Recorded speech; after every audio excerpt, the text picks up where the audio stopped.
All right, seniors, we're on our third part of Canterbury Tales. And actually, this has been going the best I've had in 12 years of teaching this. This year has been, so far, the most useful. I've been really excited about how well people are taking this, what they're getting out of it. They seem to be paying attention. I really have high hopes that our tests are going to be better this year, too. So let's pick up where we left off. We had just finished talking about the merchant and the cleric. So we were in our third estate, people. And we're about to pick up another one who is called the sergeant-at-law. And the sergeant-at-law is a lawyer, okay? Kind of a weird term, kind of outdated, but it's a lawyer, all right? So let's go through him. It says, a sergeant-at-law who paid his calls wary and wise for clients at St. Paul's. There also was of noted excellence. Discreet he was, a man to reverence, or so he seemed. His sayings were so wise. Now, remember we've talked about with Chaucer that when you see, or so he seems, or I guess, that you have to really take into account that everything Chaucer's saying is not totally true. Because we do that in real life. If I'm like, so-and-so's a good student, I guess, I mean, it means that they're not a good student, okay? Or that my criteria I would normally give for a good student, they don't fit. So they're saying that this guy is a person who you seem to want to reverence, or to I don't want to say worship, but almost like that this person's a person that's got like a high level of respect. He says he seems to be someone that we should reverence, which indicates that maybe we shouldn't. So we're going to see about why. It says, he often had been the justice of assize by letters patent and in full commission. His fame and learning and his high position had won him many a robe and fee. There was no such conveyancer as he. A conveyancer, by the way, is just someone who draws up documents, okay? So just like lawyers do today. Now, not all lawyers are trial lawyers. A lot of them is spent like drawing up wills and divorce papers and prenuptial agreements and things like that. So he's really good at all of this. They're saying his fame and learning and his high position had earned him a lot of fees and a lot of clients, perhaps. While learning maybe contributes to him knowing a lot, there's the idea of his fame and his high position don't really indicate that he's earned this, though. Okay, I want you to understand that. This is that typical guy who's getting a lot of business on name recognition, not so much that he's been good at it, okay? And the thing is that the more that works, name recognition gets out there, and people just assume you're good because everyone knows who you are. And that's the way that still works today, sadly, all right? This is the line that really is a problem for him. He says, nowhere there was so busy a man as he, but was less busy than he seemed to be. And I skipped a part. I know, I apologize. It's not important. They say there's not anyone who looks as busy as him, but he's not really as busy as he seems. And man, if this doesn't have current day parallels, I don't know what does. I mean, there are tons of people who act like they're as busy as can be. Some of you do it. A lot of adults do it. The idea that I'm so busy I don't have time to get anything done, and that's obviously not true for most of us that say that, okay? So this guy's one of those. He seems like he's super busy, but he's really not. He knew of every judgment, case, and crime recorded ever since King William's time. He could dictate defenses or draft deeds. No one could pinch a comma from his screeds. And so anything he writes, he makes no mistakes. It's perfect. And he knew every statute off by rote. He wore a homely party-colored coat, girt with a silken belt of pinstripe stuff. Of his appearance, I have said enough. All right. So for me, for this guy, a good character. Perfect character, no. He's if we're I'm looking over here at the board with my 7 deadly sins written on it. I don't really know what I would push on him. I guess the closest would be, and although we don't really see him being lazy, but it would be sloth. Because a form of laziness is that. Okay, I've heard students in class, in fact, one of my juniors was having this meltdown just a couple days ago about how I'm too busy to do all this extra work that teachers are giving me, or all the regular work teachers give me, because I've got this, and this to do, and they go through the list. But I also realize that kid's on Xbox a ton because, well, my kid's on Xbox a ton, and I can see that kid on there. So, I mean, the thing is that that's a form of laziness. When we feel like we're so busy that we can't get everything done and we start justifying not doing it, that's a form of laziness. It's not the typical kind that we think of, and yes, I'm stretching a little, okay? But the sergeant-at-law really is a difficult character to do much with, all right? Now, our next one's another weird one. This is a Franklin. The Franklin is a rich landowner. Now, he is not nobility, though. He's just a wealthy landowner, okay? I like this guy, but he's definitely got a couple of flaws. Says there was a Franklin with him, it appeared, white as a daisy petal was his beard. A sanguine man, high-colored and benign, he loved a morning sop of cake and wine. He lived for pleasure and had always done, for he was Epicurus's very son. So this is a party guy, all right? Sanguine is a good term. If you look at the side here, it says sanguine is confident and cheerful. It was it came from this concept of the four humors, and we're going to see that, talk about that again with the Doctor. But being sanguine, typically dealt with, happy people who also were very, could be emotional people. And so this is a nice guy. Everyone likes him. It says he loves a morning sop of cake in his wine. So, dude's drinking in the morning. So, but I guess he's a wealthy landowner. He doesn't have anything to do, so that he has to do. I'm sure he has plenty to do. It talks about living for pleasure and being Epicurus' son. Epicurus in your book doesn't mention this part. It tells you who he is. But Epicurus is the eat, drink, and be merry, for tomorrow we may die person. So a person who would follow him is the kind who would be like, hey, let's enjoy the time we've got because we don't know if we have it tomorrow. Which, very flawed philosophy, just for the record. Because the big problem with it is you also may have tomorrow. And if you've put yourself in a hole today, then you're going to have to dig out of it tomorrow. But he's a cheerful guy people like being around. It says, in whose opinion sensual delight was the only true felicity in sight. As noted as St. Julian was for bounty, he made his household free to all the county. His bread, his ale were of the finest of the fine, and no one had a better stock of wine. His house was never short of baked meat pies, of fish and flesh, and these and such supplies. It positively snowed with meat and drink, and all the dainties that a man could think. According to the seasons of the year, changes of dish were ordered to appear. He kept fat partridges in coops beyond. Many a brim and pike were in his pond. Woe to the cook whose sauces had no sting, or who was unprepared in anything. So this is what I like about the guy. He leaves his house open to everyone in town. They all come through. They can eat there. They can spend time there. And that's a really cool thing. That is the thing about this guy that sticks out, is he's a really positive character. And you could be tempted to put him into an ideal category here. And he's by far not an evil character, all right? But the rest of this, I think, is where we can put maybe some issues, okay? And they're minor, all right? They really are. It says, as justice at the sessions, none stood higher. He often had been member for the shire. A dagger and a little purse of silk hung in his girdle, white as morning milk. As sheriff, he checked audit every entry. He was a model among landed gentry. Now, for me, the red flag here is all these different positions he holds. It's not that he's just like this, great civic person who wants to be dedicated. These are positions that might have conflicting interests. And so what I see happening here is that this guy's a rich landowner because in some ways he's tilting the board in his favor. All right, which could be a greed issue, perhaps. Okay, like he's got all these positions, sheriff. What else do we have? Justice at the sessions, which is the bottom there, is noted as court sessions. So he's also, working with the courts. He's working with as a sheriff, and also a member for the shire, which would be a parliamentary designation. So he's got a lot of positions he's holding at once. And it feels like this could be a problem. You look at our presidents today, there's a lot of things. Like when President Bush, the younger one, was in office, he had to sell his ownership of the Texas Rangers because they felt like owning a sports team might be a conflicting interest for a person who was president, which really I don't see. But we've done that a lot. President Trump was supposed to sell off some holdings that he had that could have been seen as a conflict of interest. So this guy is doing that, and the reason is that it could be exploited, and it feels like this guy may be doing that. Now, does that make him an evil guy? No. Does it make him a flawed guy? Yes. All right, next we get a chunk of people.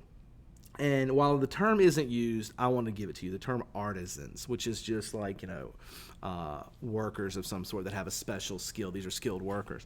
And we have a haberdasher, which is probably of the five of, I think there's five, 1, 2, 3, 4, 5 of these that you probably don't know. Haberdashers are in charge of male accessories. So, I guess it could work for females too, but males, particularly like cufflinks and hats and ties and things like that, would all be things you would get at a haberdasher. They wouldn't sell like the major parts of clothing, like pants or suits and things, but all that other stuff that goes with it. And we still have them today. They're usually combined with other stores, but they still exist. So you got a haberdasher, a dyer who obviously dyes clothing or rugs and things like that. A carpenter, come on, you know what a carpenter is.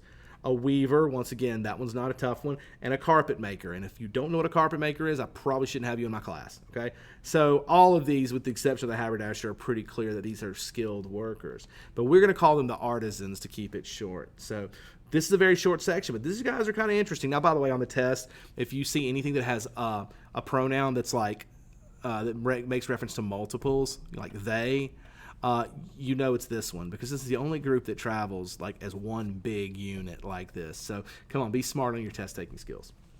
All right, a haberdasher, a dyer, a carpenter, a weaver, and a carpet maker were among our ranks, all in the livery of one impressive guild fraternity. Now let's talk about guilds. Guilds in this time period have a very, an obvious descendant today, and that is the unions. Okay, now, yes, I realize that a lot of you see unions as a negative thing, and I'm not trying to get into that political quagmire, but they served a purpose, especially in this time, and I'll talk about it in the 1400s instead of the 2020s. So the guilds were empowered the workers. Because what would happen is they would all join the guild and they would all meet together and say, okay, this is how much we're going to charge as a group. And it ended up working better for everyone, so you didn't have people coming in and undercutting prices constantly to where you couldn't really make a living. So it was a good thing. They joined together and they would work for various, concessions that they would all say, okay, we're going to only charge this much. We're only going to work on these days, that sort of thing, okay? So these guys are all members of various guilds.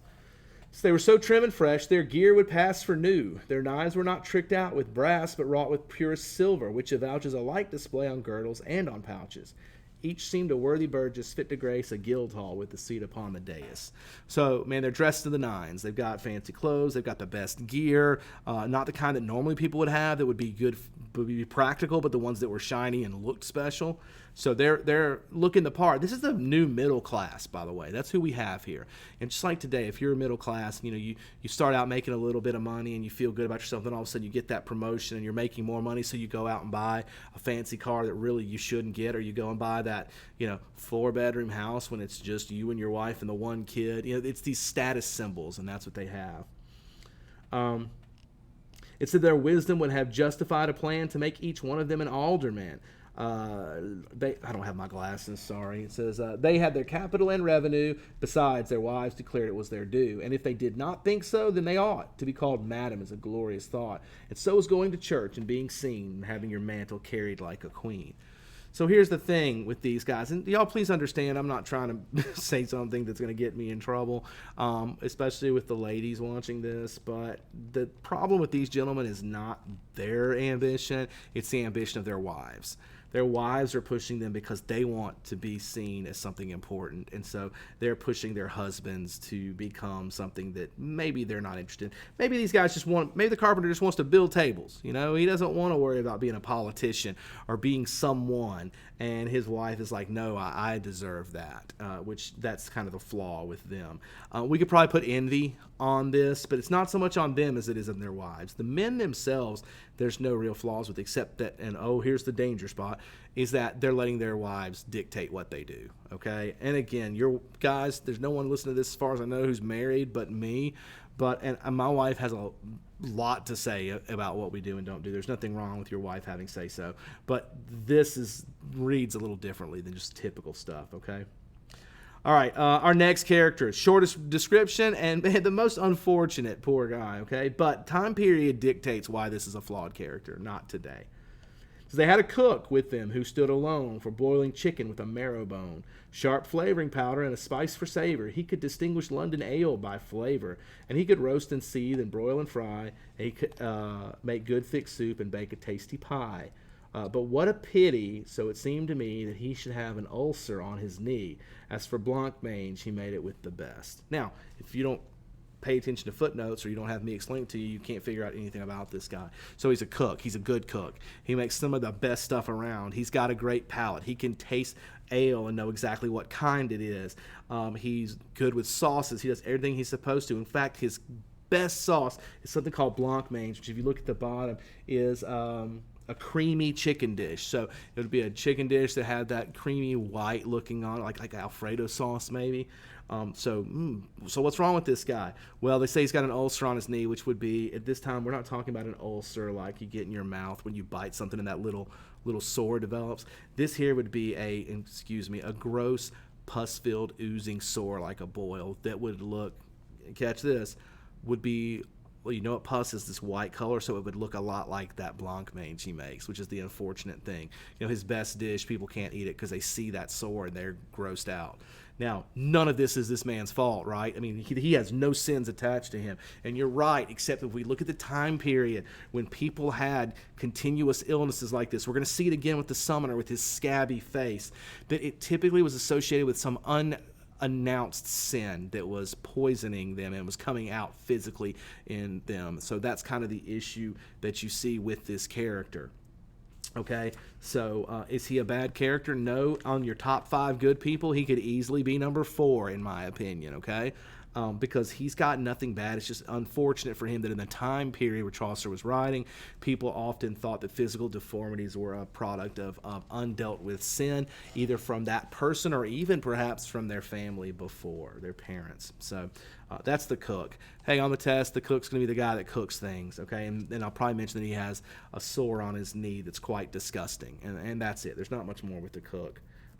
How do we apply that today? Well, don't even think for a second that's not the case today. Like if you knew somebody who was a great cook but they had a physical deformity, you would, like a lot of you anyway, would react to that, or if they had something wrong with them. I saw this in the 80s and the 90s particularly when people would find out that someone near them had AIDS and they all of a sudden treated them like they had the plague and they couldn't have anything to do with them, which is not the case.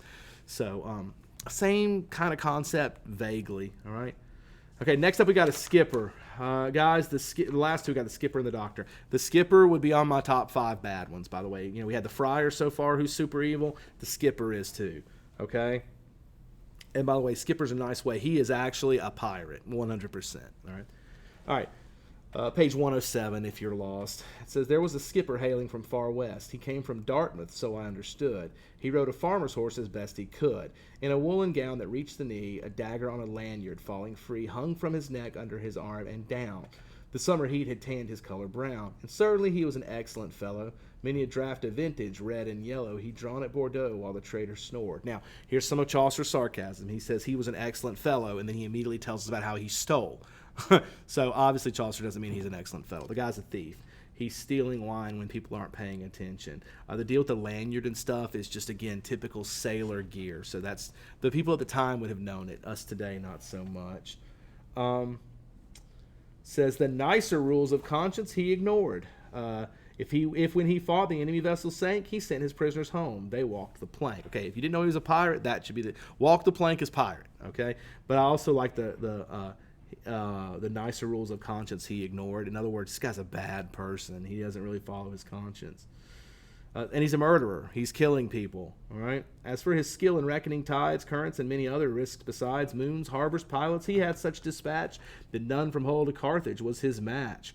Hardy he was, prudent in undertaking. His beard in many a tempest had its shaking, and he knew all the havens as they were, from Gotland to the Cape of Finisterre, and every creek in Brittany and Spain. The barge he owned was called the Madeleine. Now, there's a little bit of hidden stuff there, too. Like, he knows all these great oceans. He also knows, and the seas, but he also knows these little small creeks. Why would a guy who's sailing all these boats know these small creeks?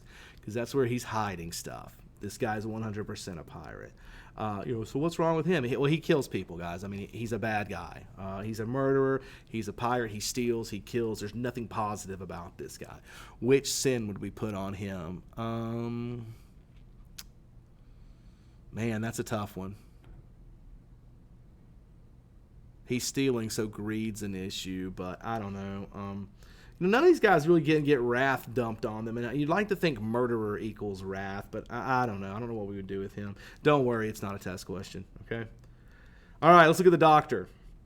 Man, the doctor, this is so funny because doctors back then are nothing like doctors today, and you'll see that right away. But some of this stuff in here is still relevant today with people in the medical field. Like I said, it's amazing to see the connections between people from centuries ago. Honestly, guys, this is 600 years ago and change, almost 7. And these people are no different in a lot of ways. It's amazing to see. That's why I love this so much. Okay, let's read about the doctor. It says, a doctor too emerged as we proceeded. No one alive could talk as well as he did. Oh, that's a terrible rhyme. On points of medicine and of surgery. For being grounded in astronomy, he watched his patient's favorable star, and by his natural magic knew what are the lucky hours and planetary degrees for making charms and magic effigies. Well, right away, this isn't a doctor like I've ever seen. When it says his faith, or that his stuff is grounded in astronomy, they don't mean astronomy. Today, astronomy is the study of stars. They mean astrology, which is like, oh, you're a Pisces. This is who you are based on when you were born and the way the stars were. That whole bundle of nonsense.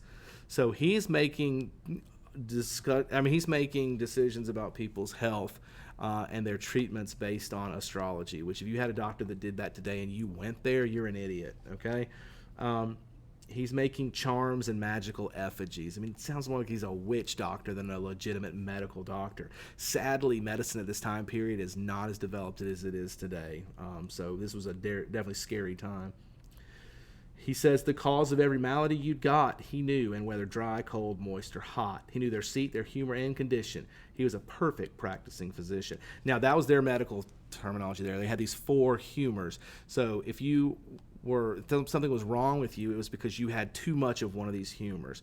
This is how, like, if a person, what was one of them?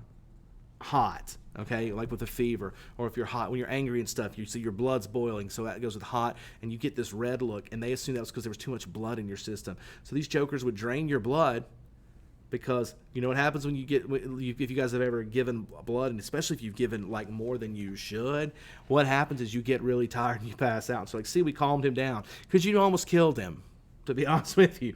So they would use leeches and things like that even to kind of like drain some blood, because, well, obviously you have too much blood in your system, and now you would calm down, which totally confirms my idea that you had too much blood in your system. It's a false cause for sure, and people have gotten sick. People have died, obviously, from this kind of stupidity. So, all right, let's go on with some more this guy does. Says these causes being known for what they were, he gave the man his medicine then and there. All his apothecaries in a tribe were ready with the drugs he would prescribe, and each made money from the other's guile. By the way, guile is like trickery.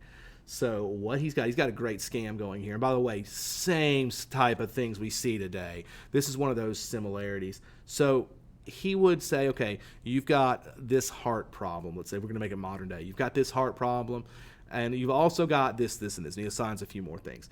And then he says, I've got a medicine right here for you. You don't have to go to a apothecary, which would be a pharmacist. I'm going to provide it for you right here. But he's got it worked out with the pharmacist. They're cutting him a deal on the medicine. And what he's doing is, instead of just pointing to the one thing they've got wrong, he's adding a few more things to the bill.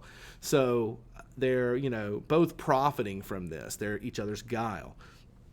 Now, in medicine today, this would probably be like drug reps, where they go and see a doctor and they, give them all this stuff, and they, take them on a trip or fancy dinners or whatever, and they try to convince the doctor to prescribe their medicine, which, might be more expensive than something that would work cheaper, but they're doing it because, it's a little bit underhanded, to be honest with you. But you also see this in stuff like car mechanics, perhaps, who, you bring your car in for an oil change and they point to all these other things you need to fix that really you don't need to fix, but they do it to make a little bit of extra money. So, obviously the doctor's crooked, greedy 100%. All right. Okay, going on, we say, I'm gonna mispronounce a bunch of names. All right, they had been friendly for a goodish while. He was well versed in Asclepius too, and what Hippocrates and Rufus knew, and Dioscordes, now dead and gone, Galen and Rhaius, Haley, Serapion, oh my gosh, Averroes, Avicina, Constantine, Scotch Bernard, John of Gaddesden, Gilbertine. I probably missed every one of those except John, by the way. Famous doctors, if I remember right. Yeah, famous doctors and medical authorities. Just name drop in here, okay? In his own diet, he observed some measure. There were no superfluities, there we go, for pleasure, only digestives, nutritives, and such. He did not read the Bible very much. Okay, a couple of things about him there. He's a healthy guy. He's one of those people who eats because of nutrition, not because food tastes good, which, man, I don't know how those people live.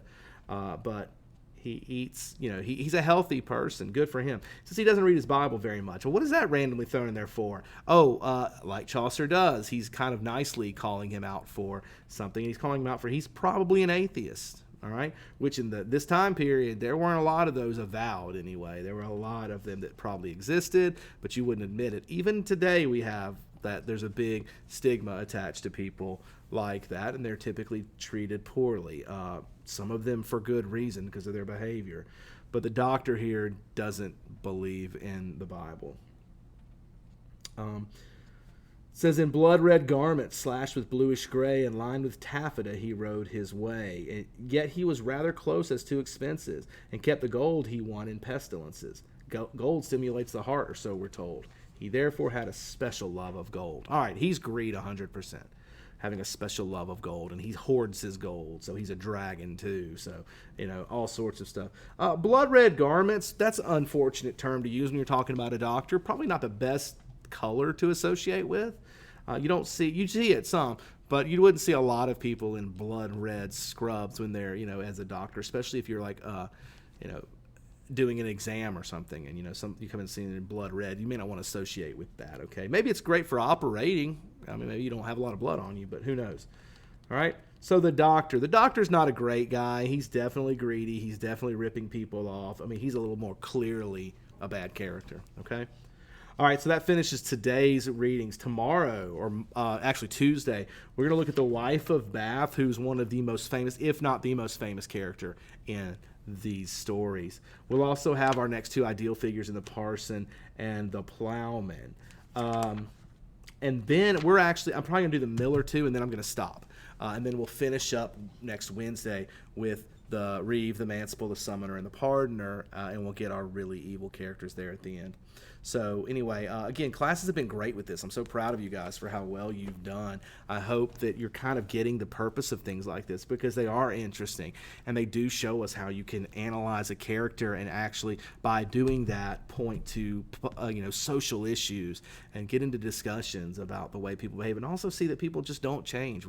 And that's a good thing, because we can learn from people from the past that way. So thus the reason we're still reading all these things, centuries later. So anyway, thank you guys for your time. We're right at about 30 minutes again, so I apologize for the length, but I appreciate your attention. So have a great evening.